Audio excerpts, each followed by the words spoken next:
Hello everyone. किती दिवस झाले ना मी व्हिडिओ अपलोड केला नाही. मलाही थोडं गिल्ट वाटत आहे आणि थोडं विचित्रही वाटत होतं. पण जीवनामध्ये एक छोटासा ब्रेक घेणं पण गरजेचं असतं. आय टूक अ स्मॉल ब्रेक. तुम्हालाही असं वाटत असेल की तुम्ही कुठंतरी मागे पडत आहात, बिहाइंड राहत आहात, तर don't give up. Take a small break. तुम्ही छोटासा ब्रेक घेऊ शकतात आणि पुन्हा नवीन सुरुवात करू शकतात. थोडी रेस्ट करा, रिफ्लेक्ट करा आणि पुन्हा राईज करा. जसं की आपण इंग्रजी शिकत असतो तर आपल्याला कधी कधी कंटाळा येत असतो, तर काही हरकत नाही, आपण थोडा ब्रेक घेऊ शकतो आणि पुन्हा नवीन सुरुवात करू शकतो, ते पण एकदम जोशात. तर आजच्या व्हिडिओमध्ये आपण डिस्कस करणार आहोत की जेव्हा आपण आपल्या मुलांना इंग्रजी शिकवत असतो तर आपण खूप मोठ्या 5 बिगेस्ट मिस्टेक आज आपण बघणार आहोत. आपण आपल्या मुलांना इंग्रजी शिकवताना कुठल्या 5 अशा मोठ्या मिस्टेक आहेत त्या करत असतो, त्या आपण आजच्या व्हिडिओमध्ये बघणार आहोत. कारण आजचा हा व्हिडिओ जर तुम्ही शेवटपर्यंत बघितला तर या व्हिडिओ नंतर तुमच्या मुलांना तुम्ही न चुका करता इंग्रजी बोलायचं शिकवू शकता.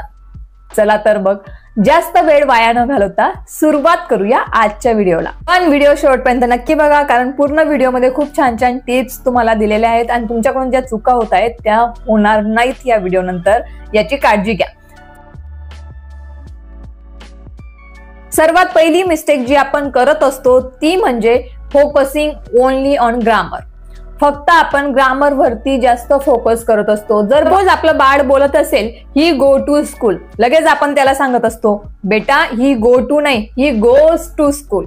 तर यामध्ये बाळ बिचारं सॅड फेस करत असतं आणि मग सांगत असतं की सॉरी, आय फॉरगॉट, मी विसरलो. पण जेव्हा नंतर बोलायची वेळ येते तेव्हा मात्र बाळ घाबरत असतं की अजून पुन्हा मिस्टेक होईल किंवा बोलायला हेजिटेट होत असतं. म्हणून जेव्हाही बाळ बोलत असतं लेट देम स्पीक, आधी त्यांना बोलू द्या. ग्रामर आपोआप इम्प्रूव्ह होईल. जसं जसं बोलत जातात तसं तसं ग्रामर आपोआप इम्प्रूव्ह होत जातं. जसे की आपण जेव्हा आपली मराठी भाषा बोलायला शिकतो तेव्हाही आपण चुका करतच असतो, पण हळूहळू जसं रोज बोलत जातो तसे आपल्या मिस्टेक सुधारत असतात. तसंच इंग्रजी सुद्धा एक लँग्वेज आहे, त्याला लँग्वेज प्रमाणेच ट्रीट करा. चुका होत असतील तर होऊ द्या, फक्त त्यांना बोलू द्या. Let them speak. मिस्टेक तर होतीलच, पण हळूहळू त्या मिस्टेक इम्प्रूव्ह सुद्धा होतील. ग्रामर आपोआप इम्प्रूव्ह होत जातं जसं जसं मुलं बोलत जातात. चूक नंबर 2 ती म्हणजे forcing kids to speak without listening practice.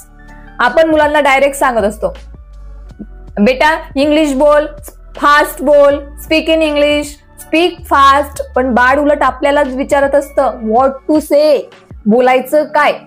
जर त्याने आपली इंग्लिश लँग्वेज, जर त्याने आपली भाषा ऐकलीच नसती तर तो बोलायला शिकला असता का? नाही. तसंच जर तो इंग्लिश भाषा ऐकणारच नाही तर बोलेल कसा? म्हणून आपल्या मुलांना आपण आधी त्यांना लिसनिंग प्रॅक्टिस देणं गरजेचं आहे. इंग्लिश आपण फक्त मुलांना सांगत असतो speak in English, speak in English. पण जर मुलांकडे इनपुटच नसेल तर मुलं आउटपुट देतील कुठून? म्हणून मुलांना जास्तीत जास्त त्यांची लिसनिंग प्रॅक्टिस होईल तर याची काळजी घ्या. तुम्ही त्यांना इंग्लिश स्टोरीज ऐकवू शकता, इंग्लिश कार्टून बघू देऊ शकता, त्याच्यानंतर इंग्लिश राईम्स ऐकवू शकता. त्याच्याने मुलांची व्होकॅब्युलरी एक्सपांड होते. मी आधीपासूनच सांगत आलंय की इंग्लिश शिकण्याच्या ज्या गुरुकिल्ल्या आहेत त्या म्हणजे English reading, writing, listening and speaking. म्हणून पहिले मुलांना इनपुट तुम्ही देताय का हे आधी चेक करा. Mistake number 3 correcting every sentence. आपण काय करत असतो, आपल्याला घाण सवय लागलेली असते की जेव्हा मुलं बोलत असतात तेव्हा आपण प्रत्येक सेंटेन्स त्यांचं करेक्ट करत असतो. जसे की जर बाळ आपल्याला सांगत असेल mamma she go to park, तर आपण लगेच अरे गो नाही गोज, से इट अगेन, पुन्हा बोल. तर याच्याने बिचारे मुलं फ्रस्ट्रेट होत असतात, कंटाळत असतात आणि घाबरत असतात. तर तसं न करता पहिले व्यवस्थित शांतपणे त्यांचं ऐकून घ्या आणि मग आरामात सॉफ्टली प्रेमाने त्यांना त्यांच्या मिस्टेक रिफ्लेक्ट करा किंवा मिस्टेक रेक्टिफाय करा. जसे की oh very good, she goes to park. याप्रमाणे जर असं आपण करत गेलात तर मुलांचा कॉन्फिडन्स वाढतो. आणि चूक नंबर 4, मिस्टेक नंबर 4, मी तर म्हणेली सर्वात मोठी मिस्टेक आपण करत असतो ती म्हणजे speaking English only in specific study time. आपण काय करत असतो, मुलांना आपला ठराविक, जसं मुलं होमवर्कचा त्यांचा टाइम असतो, खेळायचा टाइम असतो, तसंच आपण मुलांना इंग्लिश बोलण्याचा सुद्धा आपला टाइम दिलेला असतो. चला आता जर बाळ खेळत असेल तर आपण त्यांना सांगत असतो नाव stop playing, it's time to speaking in English. तर हे पूर्णपणे चुकीचं आहे. इंग्लिश आपण मुलांना कायमच पूर्ण दिवसभर शिकवू शकतो, झोपेपर्यंत शिकवू शकतो. याच्यासाठी ठराविक टाइम डिसाईड करणं, ठराविक टाइम ठरवून ठेवणं हे खूपच चुकीचं आहे. याच्यासाठी कुठलाही टाइम नाही, तर आपण मुलांना रोज आपल्या बोलण्यामध्ये, खेळण्यामध्ये, खेळताना, बोलताना, कामं करताना आपण त्यांच्यासोबत नेहमी इंग्लिश बोलू शकतो. तर असा कुठलाही स्पेसिफिक टाइम नका ठरवू.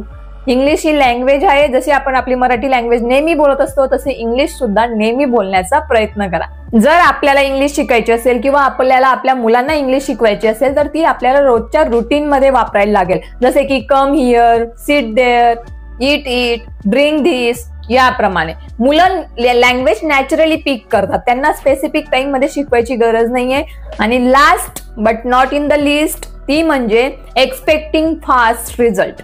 आपण मुलांकडून खूपच लवकर त्याने शिकायला हवं, खूप मोठी अपेक्षा करत असतो, खूप लवकर त्याने शिकावं, लवकर कॅचअप करावं. तर नाही, हे खूप चुकीचं आहे. थोडा धीर धरा, मुलं शिकतील. लँग्वेज शिकायला वेळ लागतो. रोज जर प्रॅक्टिस केली तर मुलं आरामात शिकतील. आपण मुलांना ओरडत असतो, still you can't speak in English, I told you so many times ना. म्हणजे आपण मुलांना सांगत असतो की मी तुला कितीदा सांगितलं, तू अजून पण पूर्ण सेंटेन्स बोलत नाही, किती तुला शिकवलं गेलं. तर असं नका करू. थोडा धीर धरा, कीप पेशन्स ठेवा. मुलं आपोआप इंग्लिश शिकतील, पण त्यासाठी आपल्याला त्यांच्यासोबत रोज प्रॅक्टिस करायला लागेल. दररोज थोडं थोडं शिकत गेलं तर मुलं आपोआप इंग्लिश बोलायला, कॉन्फिडन्सने इंग्लिश बोलायला लागते. त्यांच्या छोट्या छोट्या प्रोग्रेस सेलिब्रेट करा. अरे वा, तू तर आता खूप छान इंग्लिश बोलायला लागला व बोलायला लागली. अरे वा, हे नवीन वर्ड तू शिकला, हे नवीन सेंटेन्स तू शिकला. याप्रमाणे छोट्या छोट्या प्रोग्रेस जर आपण सेलिब्रेट करत गेलो तर मुलांचा कॉन्फिडन्स वाढतो, ते फ्रस्ट्रेट होत नाही. सो पॅरेंट्स, सांगण्याचा अर्थ हाच की let your kids enjoy their English language. त्यांना त्यांची इंग्लिश लँग्वेज शिकण्याची जो जर्नी आहे तो एन्जॉय करू द्या. Don't pressure them. त्यांच्यावर कुठल्याही प्रकारचा प्रेशर करू नका आणि स्मॉल प्रोग्रेस सेलिब्रेट करा. आय होप तुम्ही माझ्या म्हणण्याशी सहमत असणार. तुम्ही व्हिडिओ पूर्णपणे बघितला त्याबद्दल तुमचे खूप खूप आभार. आता काळजी घ्या की या मिस्टेक तुम्ही करणार नाही. या व्हिडिओ नंतर तुम्ही फक्त आणि फक्त मुलांना एनकरेज करणार आहात. आणि बघा, एक दिवस तुमची मुलं आणि तुम्ही सुद्धा इंग्लिश कॉन्फिडन्सने बोलाल. हो की नाही ते कॉमेंट मध्ये नक्कीच सांगा. आणि हो, तुम्ही व्हिडिओची वाट बघत होता का हे सुद्धा तुम्ही कॉमेंट मध्ये नक्की कळवा. आणि नवीन असणार चॅनलवरती तर चॅनलला सबस्क्राईब करा, कारण आता आपण रोजच नवनवीन व्हिडिओ घेऊन येणार आहोत. ते तुम्ही मिस करणार नाहीत म्हणून बाजूच्या बेल आयकॉनवरती सुद्धा क्लिक करा. Thank you. See you in the next video.